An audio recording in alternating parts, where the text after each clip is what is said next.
Quand on vient de se convertir ou quand nous passons par des moments de difficulté, il peut être difficile de se rapprocher de notre Créateur. On ne sait pas trop comment s'y prendre et on a peur de mal faire. Ou bien même d'avoir peur de ne pas être honnête avec Dieu. En tout cas, si tu veux te rapprocher de Dieu, tu es tombé sur la bonne vidéo. Alors permets-moi de me présenter, je m'appelle Jeanne, j'ai 24 ans, ravie de te rencontrer. Si c'est la première fois que tu tombes sur cette chaîne YouTube, bah écoute, bienvenue. Ça me fait plaisir de te rencontrer, tout simplement. Et sache que sur cette chaîne, on ne parle que de Dieu. Alors aujourd'hui, je suis très contente de faire cette vidéo. Ça me tenait vraiment à cœur de la faire. Et je vous avoue qu'au début, quand je l'écrivais, c'était un peu difficile pour moi. Mais par la grâce de Dieu et par la prière, j'ai eu vraiment une source d'inspiration énorme pour cette vidéo, tout simplement. Aujourd'hui, je vais vous parler d'un sujet qui est à mon sens très important en tant que chrétien dans notre identité. Surtout quand on vient de se convertir ou que tout simplement nous voulons avoir une relation beaucoup plus approfondie avec notre Père Céleste. Si vous avez cliqué sur cette vidéo, c'est tout simplement pour vous rapprocher de Dieu, pour le connaître davantage et c'est super, vous avez pris la bonne décision, sachez-le. C'est fondamental de pouvoir se rapprocher de Dieu pour grandir en tant que chrétien. Et gloire à Dieu pour cette décision que vous avez prise. Avant de te donner mes conseils, j'aimerais bien que tu me dises, toi, en commentaire, la chose fondamentale pour toi pour te rapprocher de Dieu. Qu'est-ce qui est pour toi cette chose fondamentale qu'un chrétien doit faire pour se rapprocher de Dieu? Dis-le moi en commentaire. Je suis curieuse de savoir, ça se trouve, ce sera un conseil que je n'aurais pas du tout pensé à dire dans cette vidéo. Donc ça nous permettrait à ce qu'on grandisse tous et ce qu'on puisse se soutenir les uns les autres. Donc sans plus tarder, commençons cette vidéo. La première chose à faire quand on veut se rapprocher de Dieu, c'est de prier. Tout simplement, la prière. La prière est une arme puissante et elle nous permet de nous connecter à l'instant T avec notre Créateur. S'il y a bien une chose que nous ne devons pas négliger en tant que chrétiens, c'est bien la prière. Car si nous voulons grandir avec Dieu, c'est en passant du temps avec lui, en priant. Pour te donner une image simple, la prière c'est notre bouffée d'oxygène, nous en tant que chrétiens. Si tu veux respirer, t'as le nez. Mais si tu veux vivre en tant que chrétien, t'as la prière. Et le conseil que je vais te donner maintenant s'adresse surtout pour ceux et celles qui ont l'impression de prier dans le vide. J'ai déjà reçu des messages, et même sur ma boîte mail jeannedasseursenchrist@gmail.com. Si vous avez besoin de conseils d'ailleurs ou de prières, n'hésitez pas à m'écrire dessus. Ça fait un petit moment que j'ai pas regardé cette boîte mail pour être honnête, mais I have to do it. Donc oui, j'ai déjà reçu des messages me disant « Oh mais Jeanne, j'ai l'impression que je prie dans le vide, etc. » Donc, ne vous inquiétez pas si vous avez cette impression-là de prier dans le vide, parce que c'est normal au début. C'est tout à fait normal. Si vous venez de vous convertir et que vous avez cette impression-là, c'est normal. C'est naturel de ressentir cette chose-là. Ce n'est pas quelque chose de naturel pour l'être humain de prier, de parler sans que notre interlocuteur nous parle en retour. Ce n'est pas quelque chose de naturel. Mais vous verrez qu'en approfondissant votre relation avec le Seigneur, que cette gêne que vous avez, que cette sensation-là va peu à peu s'estomper. D'ailleurs, je vais te citer un verset qui se trouve dans la Bible. Donc, comme d'hab, je t'invite à ouvrir ta Bible. Et d'ailleurs, on va beaucoup ouvrir la Bible dans cette vidéo-là. Donc, garde-la près de toi. C'est très important. Ça se trouve dans Matthieu 6, verset 6. Alors, mais toi, quand tu pries, entre dans ta chambre, ferme ta porte et prie ton Père qui est là dans le lieu secret. Et ton Père qui voit dans le secret te le rendra ouvertement.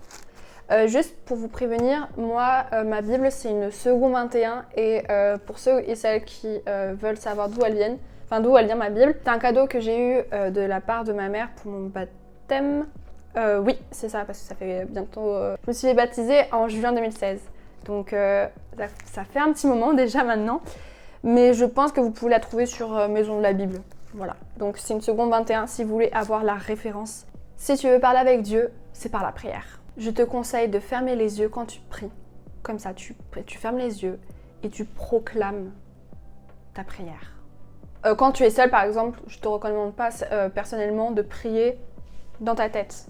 Quand tu as l'opportunité, quand tu as la possibilité de prier et d'être seul en fait, d'être dans un endroit clos et que tu es sûr que tu ne seras pas dérangé, vraiment proclame par la bouche ta prière. Parce que personnellement, moi je sais pas vous, mais quand je prie dans ma tête en fait, plein de pensées viennent me détourner de ma prière, me distraire de ce que je dis dans ma tête. Et en fait, quand tu proclames, quand tu ouvres la bouche, tes pensées, elles ne sont pas confuses, elles ne sont pas distraites par je ne sais quoi, parce que tu proclames. tout simplement. Parce que quand on le voit dans la Bible, tout le monde priait en disant, en proclamant, en ouvrant la bouche. D'ailleurs, laisse-moi te citer quelques versets. Là, je vais lire directement sur ma tablette parce que tout est écrit déjà. Donc, Acte 16, verset 25, il est dit « Vers le milieu de la nuit, Paul et Silas priaient et chantaient les louanges de Dieu et les prisonniers les écoutaient. » Jérémie 33, 3, il est dit « Fais appel à moi et je te répondrai. Je te révélerai des réalités importantes et inaccessibles, des réalités que tu ne connais pas. » Psaume 18, verset 16, il est dit « Dans ma détresse, j'ai fait appel à l'Éternel. J'ai crié à mon Dieu de son palais. Il a entendu ma voix.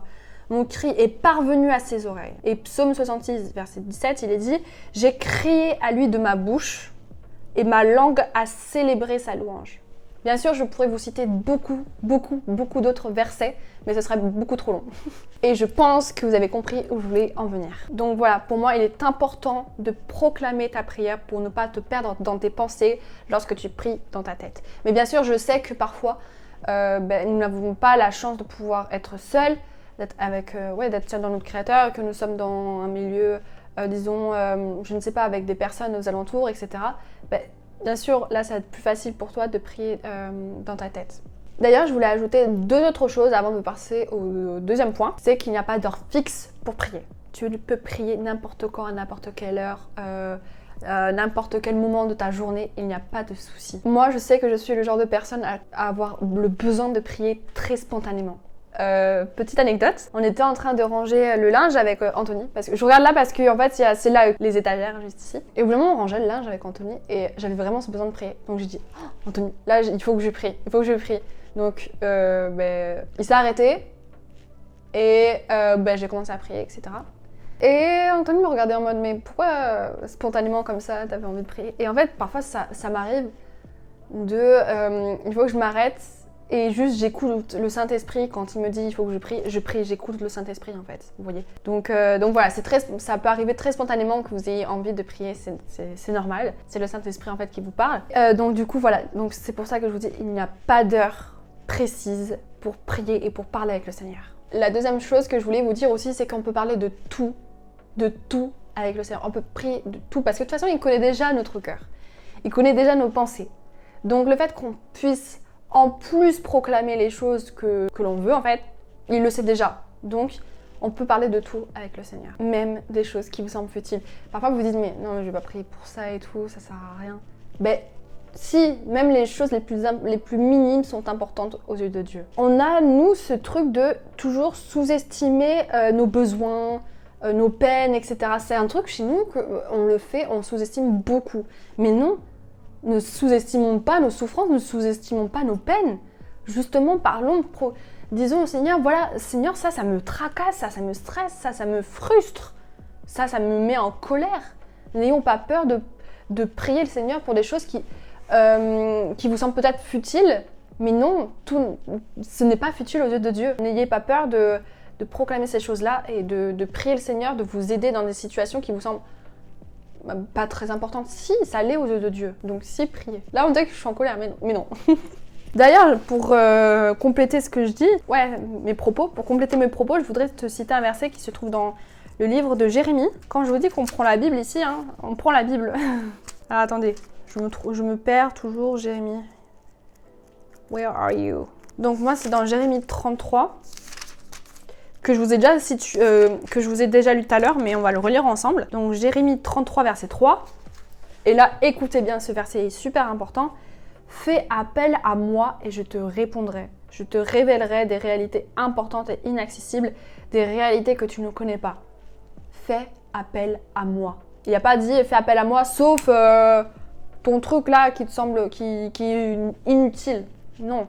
Fais appel à moi et je te répondrai. Ça, faisons appel à lui et ne négligeons pas nos peines, nos craintes, même nos sujets de joie, tout simplement. Ensuite, après la prière, pour te rapprocher du Seigneur, il faut que tu étudies la Bible. La lecture de la parole et la prière vont de pair. Voilà, c'est pas la prière qui est au-dessus de la lecture de la parole ou la lecture de la parole est au-dessus de la prière, pas du tout. Ça va de pair. Je vous ai dit au début de la vidéo que la prière était l'oxygène.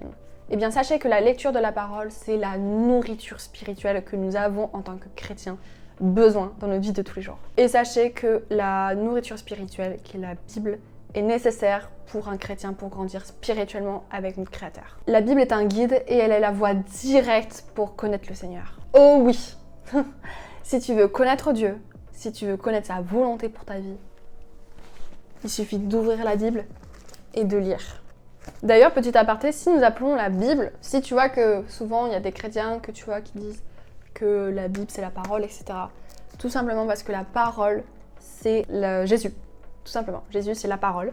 Et donc c'est pour ça que la Bible c'est la parole de Dieu. Je peux te citer dans Jean 1, verset 1. Alors, Jean 1, verset 1, il est dit « Au commencement, la parole existait déjà. La parole était avec Dieu et la parole était Dieu. » Et il y a une petite aparté dans ma Bible qui dit que la parole, c'est Jésus-Christ. En lisant la parole, tu apprends à connaître qui est ton Créateur. Tu grandis spirituellement et mentalement. Et d'ailleurs, mais je peux vous dire que depuis que j'étudie la Bible, depuis que je lis la Bible, mais je me sens tellement grandi spirituellement et mentalement. T'as pas besoin de livres sur le développement spirituel. Ça c'est le développement spirituel qu'un chrétien a besoin.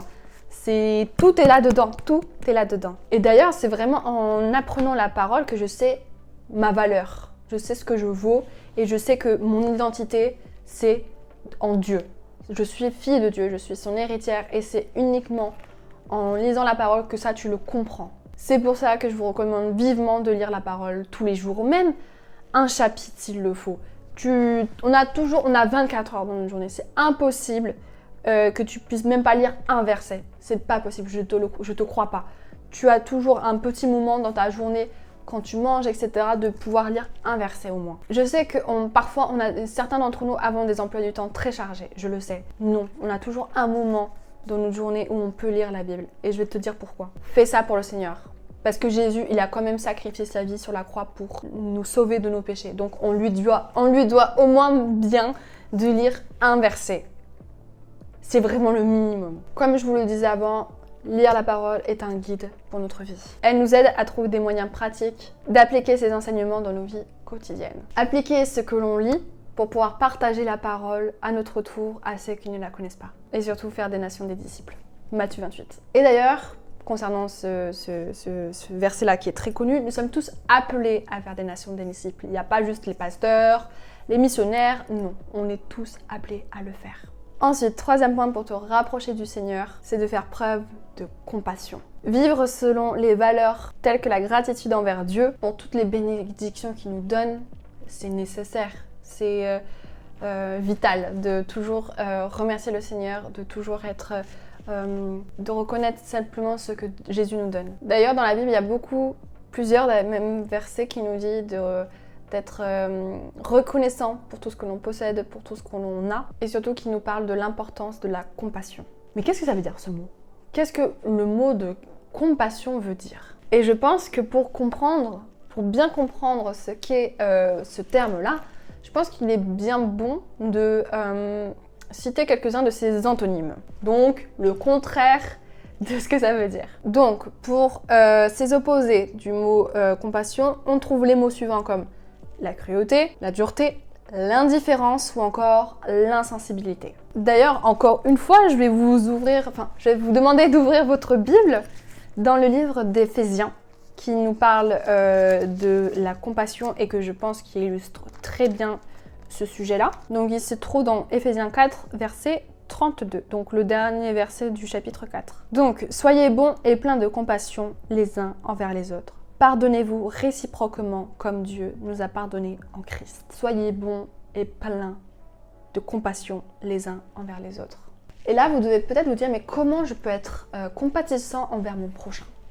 Comment est-ce possible ? Comment je peux le faire ? Alors, laisse-moi te donner quelques exemples non exhaustifs que tu peux faire pour pratiquer ta compassion envers les autres. Donc, c'est une liste que j'ai créée, voilà. Là, c'est à toi de t'adapter selon ce que tu vis dans ton quotidien. Mais par exemple, je sais pas, tu peux aider ton voisin à changer son lave-linge, aider ta mère à vider le lave-vaisselle, remercier Jésus parce que tu as eu un appartement ou l'emploi que tu voulais, ou bien même remercier Dieu parce que tu as eu ton bac en juillet ou tes partiels à la fac.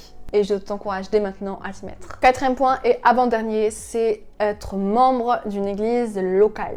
Assister au culte et servir dans l'église, pour moi, c'est fondamental en tant que chrétien. Et j'ai bien dit au début, servir dans l'église. Pas juste tu t'assois, t'assistes au culte, nanana, tu consommes et tu pars. Non, ça ne se passe pas comme ça.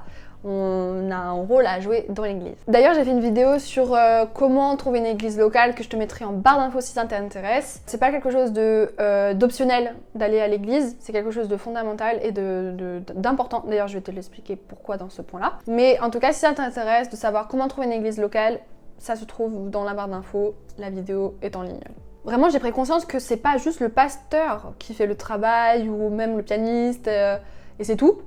Mais on a tous un rôle important à jouer dans l'église. Et j'ai pris conscience de ça quand on a médité sur un plan, je sais pas si vous connaissez l'application YouVersion, et on lisait un plan sur les différents rôles que peuvent avoir les personnes dans l'église. Et à travers notre lecture, on a bien vu qu'il y avait plusieurs rôles que peuvent avoir un chrétien. Il y a des apôtres, il y a eu des prophètes, il y a des évangélistes, il y a des pasteurs, des docteurs, etc. Mais la liste, elle peut être bien plus longue et peuvent s'adapter à différentes personnes dans l'église, par exemple. Dans l'église, on peut avoir besoin de plein de personnes.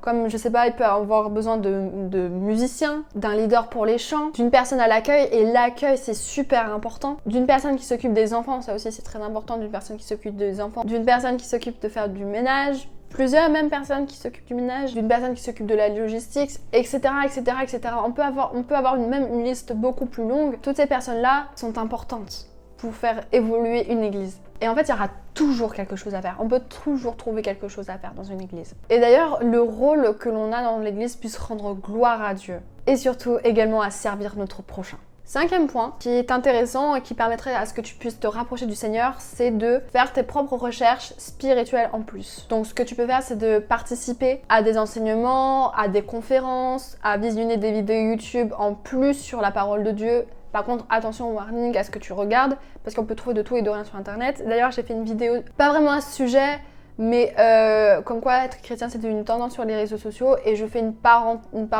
aparté sur le fait qu'on trouve de tout et de rien sur internet, donc faire très attention là pour faire vraiment preuve de maturité spirituelle.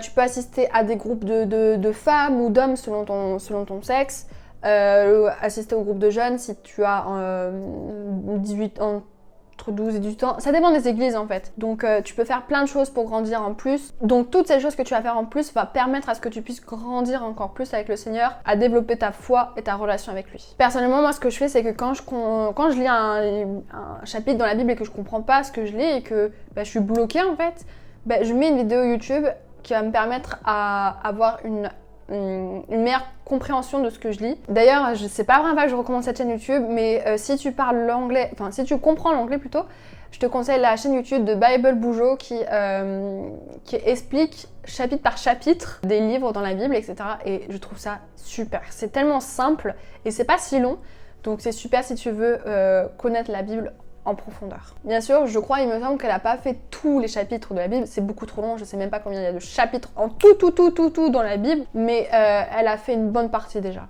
D'ailleurs, moi aussi, ce que j'aime faire aussi, c'est de regarder évidemment des vidéos liées à la foi chrétienne. Voilà, si vous avez des chaînes YouTube à me conseiller, écoutez, n'hésitez pas, moi je prends tout. J'aime vraiment YouTube, et surtout s'il y a des chaînes chrétiennes, encore mieux. Donc voilà, c'est selon votre volonté de comment vous pouvez grandir avec le Seigneur en faisant des recherches en plus. Donc voilà, j'espère que ça vous a aidé. Je pense avoir tout dit. Au moins, je pense avoir dit les 5 points essentiels pour vous rapprocher du Seigneur. En tout cas, sache que je suis super contente si tu as cliqué sur cette vidéo. Je suis très contente et très fière de toi si tu te rapprochais du Seigneur, vraiment je suis très contente. Vraiment, j'espère que j'ai pu t'aider à travers cette vidéo, et encore une fois, si vous avez des conseils pour vous rapprocher encore plus du Seigneur et que des points que je vous ai pas cités en fait dans cette vidéo, n'hésitez pas à les écrire en commentaire, ça pourrait tous nous aider à évoluer avec Jésus. Et si tu as des questions, surtout n'hésite pas à les écrire en commentaire, mais bien sûr, consulte d'abord la Bible en premier avant de me poser la question. Si vraiment t'as pas eu ta réponse dans la Bible, ok, là tu peux écrire un commentaire. Mais la première chose à faire, c'est ouvrir la Bible. Voilà. D'ailleurs, si vous êtes arrivé jusqu'à la fin de cette vidéo, juste une petite annonce pour vous dire que ça y est, Anthony et moi quittons la Roumanie. À l'heure à laquelle la vidéo sortira, on sera le 10 septembre, à l'heure à laquelle cette vidéo sortira, et on déménage de Bucarest. On déménage le 21 septembre pour rentrer en France tout simplement. Et ben voilà, ça va nous faire très bizarre parce que ce sera la première fois que je vais habiter. Ce sera la première fois que je vais habiter seule avec mon mari en France parce que juste après notre mariage, du coup, on a déménagé direct ici pour le travail. Donc je suis très contente de rentrer en France. Vous ne pouvez pas savoir à quel point. Ça me manquait. Bref, du coup, voilà, j'espère que cette vidéo vous a plu, vous a aidé et que vous avez pu en apprendre davantage. Je vous fais de gros bisous et je vous dis à bientôt sur ma chaîne YouTube. Bye!